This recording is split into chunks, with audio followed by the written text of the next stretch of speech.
English మాట్లాడడానికి భయపడుతున్నారా? అయితే మీకోసమే ఈ స్పోకెన్ ఇంగ్లీష్ క్లాసెస్. వెంటనే కాల్ చేసి జాయిన్ అవ్వండి. నమస్తే రమగారు. నమస్తే జయ. రమగారు, మంచి కథ ఏమైనా చెప్పుకుందామా? చెప్తాం. ఇంద్రజాలం కథ చెప్తాం. పూర్వం అట ఒక పర్వత ప్రాంతంలో ఒక రాజ్యం ఉంది. ఆ రాజ్యంలో ఉన్న రాజుగారు చాలా స్ట్రాంగ్, బలిష్టమైన వాడు, లొంగేవాడు కాదు. పర్సనాలిటీ స్ట్రాంగ్, మెంటల్ గా స్ట్రాంగ్, ఓకే, హెడ్ స్ట్రాంగ్. ఆయన లొంగేవాడు కాదు. ఆయన సార్వభౌముడు కూడా నమస్కారం చేసరగడు. అంత భీషణ ప్రతిజ్ఞ కలిగిన వాడు అనమాట. అయితే ఆ ఊళ్ళోనట, ఆ రాజ్యంలో ఒక ఇంద్రజాలికుడు ఉండేవాడు. ఇంద్రజాలికుడు అనకూడదు, ఇంద్రజాలం చేసేవాడిని ఐంద్రజాలికుడు అనాలి సంస్కృతం. ఇంద్రజాలం అనేది మ్యాజిక్.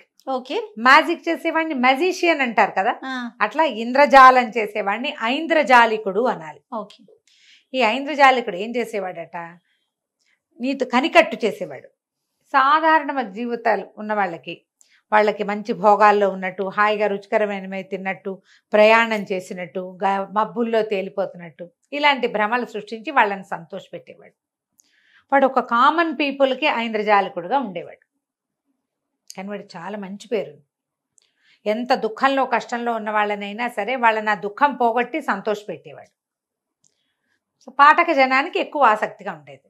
ఆ ఊరా ఈ ఊరా వాడి విద్యలు ప్రదర్శింపబడి ప్రజల్లో వాడి పేరు బాగా నాని, అంతే కదా, సాధారణ ప్రజలకు నచ్చితేనే ప్రభుత్వం తర్వాత యాక్సెప్ట్ చేస్తుంది. అవునవును, ముందు ప్రజల్లోకి వెళ్ళిపోవాలి చాప కింద నీరులాగా.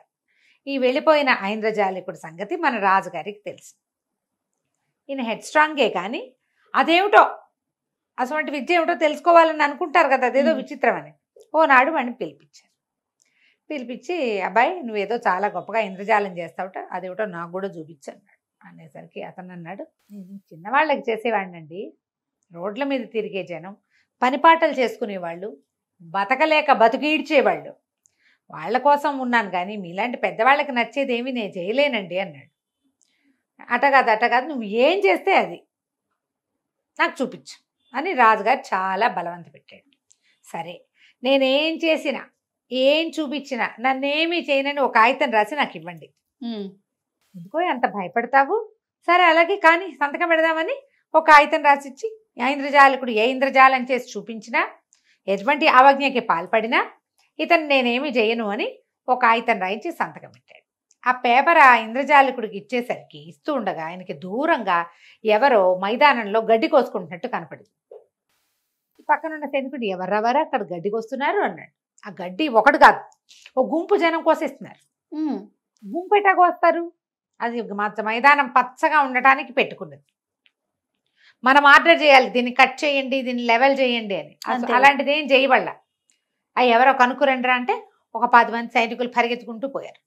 మైదానంలో గడ్డికి వస్తున్నారు బోళ్ళంతమంది. అక్కడ దాకా వెళ్ళేసరికి పెద్ద పెద్ద గుడారాలు, తర్వాత ఒక పెద్ద బంగారపు సింహాసనము, ఒక వెండి సింహాసనము, ఏమిటో కకావికలుగా జనము హడావిడిగాను.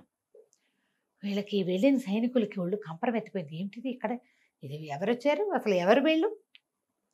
ఒక నీళ్ళ కావిడ ఒకడు మోసుకొస్తున్నాడు. వాడు కూడా బ్రహ్మాండంగా సైనికుల కంటే శుభ్రంగా ఉన్నాడు. వీళ్ళు పోయి అతన్ని అడిగారు, ఏమిటో ఈ హడావిడి, ఈ గడ్డి ఎవరు కోస్తున్నారు, ఈ మనుషులు ఎవరు అనేసరికల, అదేనండి మరి నాగరాజు, పాతాళ లోకేశ్వరుడు నాగరాజు గారు స్వర్గానికి బయలుదేరాడు. కొడుకుతో సహా పటాలమంతా వేసుకుని బయలుదేరారు. మరి మధ్యలో ఇక్కడ ఆగాం. సాయంత్రానికో రేపొద్దుటికో మేము పటాలం ఎత్తుకుని వెళ్ళిపోతాం. గుర్రాలకు గడ్డి కావాలని గడ్డికొస్తున్నారు. అదిగో ఆ బంగారు సింహాసనం రాజుగారిది, వెండి సింహాసనం రాకుమారుడిది అన్నాడు. అనగానే వీళ్ళు ఆశ్చర్యపోయారు. అయ్యే బాబోయ్, పాతాళ లోకేశ్వరుడైన నాగరాజు మన ఊళ్ళో రాజుగారికి కిటికీలో నుంచి కనపడే మైదానంలో సింహాసనాలు వేసి కూర్చోవటమే, అదే కదా, మనకు తెలియపోతే ఎట్లా. కానీ వీళ్ళు ఆగ మేఘాల మీద పరిగెత్తుకుంటూ పోయారు. ప్రభు, వాళ్ళు ఎవరో గడ్డి కోసేవాళ్ళు కాదండి, వాళ్ళు నాగరాజులు. మరి పాతాళ లోకవాసులట, మొత్తం జనమంతా వచ్చారు. పెద్ద పెద్ద కుటీరాలు ఉన్నాయి, 2 బ్రహ్మాండమైన సింహాసనాలు ఉన్నాయి. ఆ సింహాసనం ముందు మన సింహాసనం దిగదొడడానికి కూడా పనికిరాదండి, దాని నిండా వజ్రాలు రత్నాలు ఉన్నాయి. మరి అంతా చాలా పటాటోపంగా ఉంది. వాళ్ళు ఆ స్వర్గానికి వెళ్తూ ఇక్కడికి వచ్చారట. అనగానే రాజుగారు ఆశ్చర్యపడి, పాతాళ లోకేశ్వరుడు మనలో రాజ్యంలోకి వస్తే మనం సముదాయం వెళ్ళి ఆయన్ని చూసి రావాలి కదా. అక్కడి నుంచి ఈయన కొంచెం పటాలాన్ని వెంబడబెట్టుకుని పరివారంతో వెళ్ళాడు. ఆయన ఎవరో రాజుగారు బ్రహ్మాండంగా ఉన్నాడు. వీళ్ళే 6 అడుగులు ఉంటే ఆయన 8 అడుగులు ఉన్నాడు ఏకంగా. ఒక రాజుగారు కుమారుడు. 80 పాతాళ లోకేశ్వరులకు అపవాదం, జయం జయం, నేను ఇక్కడ ఈ ప్రాంతపు రాజుని, ఇదిగో నా మంత్రి, ఇదిగో నా సైన్యాధిపతి, మేమంతా మిమ్మల్ని కలవడానికి వచ్చాం, నమస్కారం అని చెప్పి ఆయనకి దండాలు పెట్టాడు. దండాలు పెడితే సరే ఆయన అన్నాడు, సరే రండి రండి, మేము అనుకోకుండా ఇక్కడ ఆగాం, మీరేనా ఈ ప్రాంతపు రాజు, కూర్చోండి అన్నాడు. ఈయన కూడా ఓ బంగారు సింహాసనం వేశారు. ఎక్కడికి వెళ్తున్నారు ఏమిటి అని కనుక్కున్నారు. మేము పాతాళంలో బోల్డని మొక్కలు పెట్టాం, పళ్ళ చెట్లు, ఈ పళ్ళ చెట్లన్నీ పైకి వెళ్ళి స్వర్గంలో కాయలు కాస్తున్నాయి. మరి చెట్లేమో మొదళ్ళేమో పాతాళంలో ఉండిపోయి తలకాయలేమో స్వర్గంలో ఉన్నాయి. పళ్ళన్నీ వాళ్ళు కోసేసుకుంటున్నారు దేవతలు.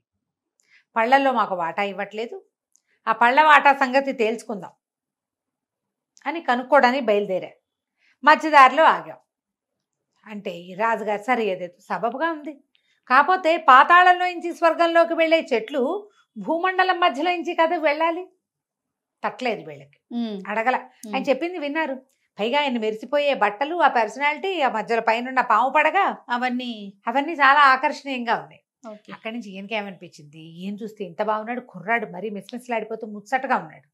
ఈయనకి ఏమనిపించింది, ఈ పాతాళ లోకేశ్వరుడు మన రాజ్యంలో ఆగాడు, ఈ పిల్లాడికి మన పిల్లనిస్తే అని ఆలోచించి ఏమన్నాడు, అయ్యా మీరు ఎంతో గొప్పవాళ్ళు, మీరు స్వర్గానికి వెళ్ళాలంటే మధ్యదారి మా ఊరే కదా, మరి మా అమ్మాయిని మీ అబ్బాయికి చేసుకోండి ఎంచక్క అని అడిగాడు. అడిగేసరికల్లా ఆయన అన్నాడు, అట్లాగే తప్పకుండా చేసుకుంటాం, మీ పిల్లని మా అబ్బాయికి ఇచ్చి చేసుకుంటాం. సరే ఇంతలో ఇప్పుడు కనుక స్వర్గానికి వెళ్ళాను అనుకోండి, నేను అక్కడ చాలా తగాదా ఈ యుద్ధం అవుతుందో ఏం పాడో, మరి ఓ పని చేయండి, మా అబ్బాయిని కూడా ఎందుకు యుద్ధానికి, ఓ పక్కన పెళ్లి కూడా కుదుర్చుకున్నాం, ఇప్పుడు పిల్లాన్ని మీ దగ్గర ఉంచుకోండి, మా అబ్బాయిని మా పెళ్లి కొడుకుని మీ ఇంట్లోనే ఉంచుకోండి, మేము స్వర్గానికి వెళ్ళొస్తాం, అక్కడ యుద్ధము మాటలో ఏదో అయిన తర్వాత మేము వచ్చి పెళ్లి చేస్తామన్నారు. కుర్రాడిని ఉంచుకున్నారు. కుర్రాడు ఉండిపోయాడు.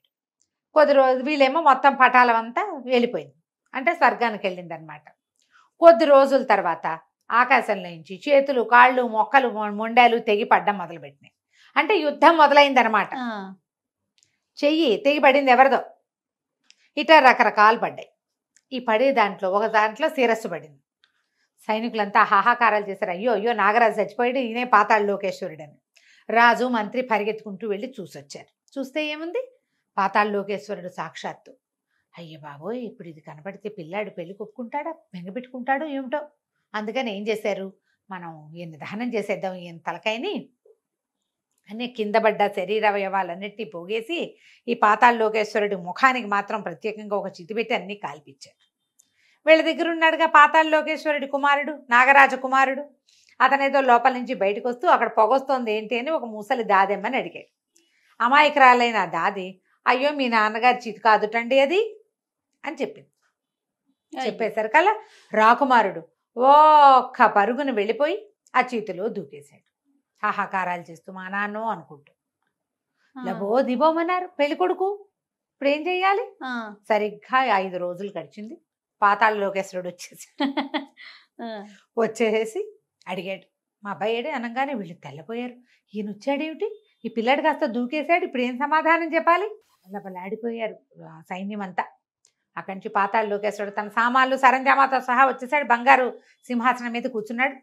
రాజుగారిని సమాధానం ఏది, మా అబ్బాయి ఏడంటే, క్షమించండి ఇలా ఒక తల పడింది, ఆ తల మీదేని అనుకుని మేము దహనం చేసాం, పిల్లవాడికి చెప్పకుండా దాచిపెట్టాం, ఒక ముసలి దాదెమ్మ వల్ల ఆయనకి ఆ సంగతి తెలిసిపోయింది, అతను మా నాన్నని లేకుండా నేను ఉండలేనని పరిగెత్తుకుంటూ వచ్చి చితులు దూకేశాడండి, మేము మా కళ్ళ ముందే మీ అబ్బాయి అగ్నికి ఆహుతి అయిపోయాడంటే పాతాళ లోకేశ్వరుడు ఇంత ఎత్తునిచ్చాడు, దుర్మార్గుడా, నా కొడుకు నీ దగ్గర కాపుంచితే కాపాడలేవా నువ్వు, పైగా నిక్షేపరాయుడిలాగా నేను బతికుంటే నా తలకాయకి నువ్వు దహనం ఎట్టా చేస్తావు, ఒకవేళ దహనమే చేస్తే అది నా కొడుకు చేయాలి, నువ్వు చేయకూడదు, ఇప్పుడు నా పిల్లాడికి సమాధానం చెప్పు అంటే ఈయన ఏం చేశాడు, రాజుగారు అమాంతం పడిపోయాడు కాళ్ళ మీద.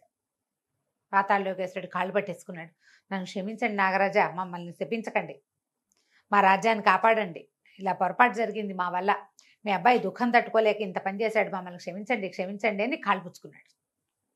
సాష్టాంగ పడిపోయాడు. సరిపోగానే ఎందుకెందుకు కాళ్ళు వదిలిపెట్టండి పర్వాలేదు అని సౌండ్ వినపడింది.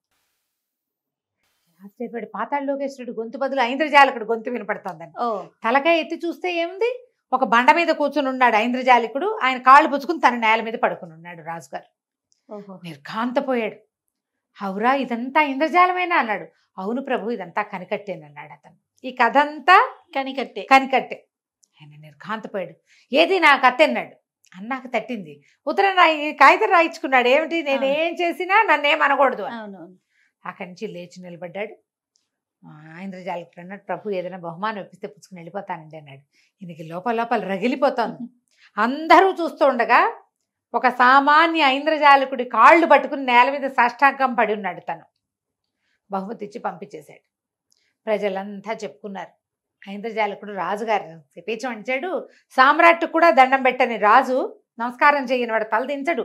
అంత హెడ్ వెయిట్, అంత హెడ్ స్ట్రాంగ్. చివరికి కనికట్టుకి లోబడి, మాయకి లోబడి దండం పెట్టేశాడని ఎన్ని సంవత్సరాలో చెప్పుకున్నారట. కథ కంచికి మనం ఇంటికి. చాలా బాగుందండి. నమస్తే. నమస్తే.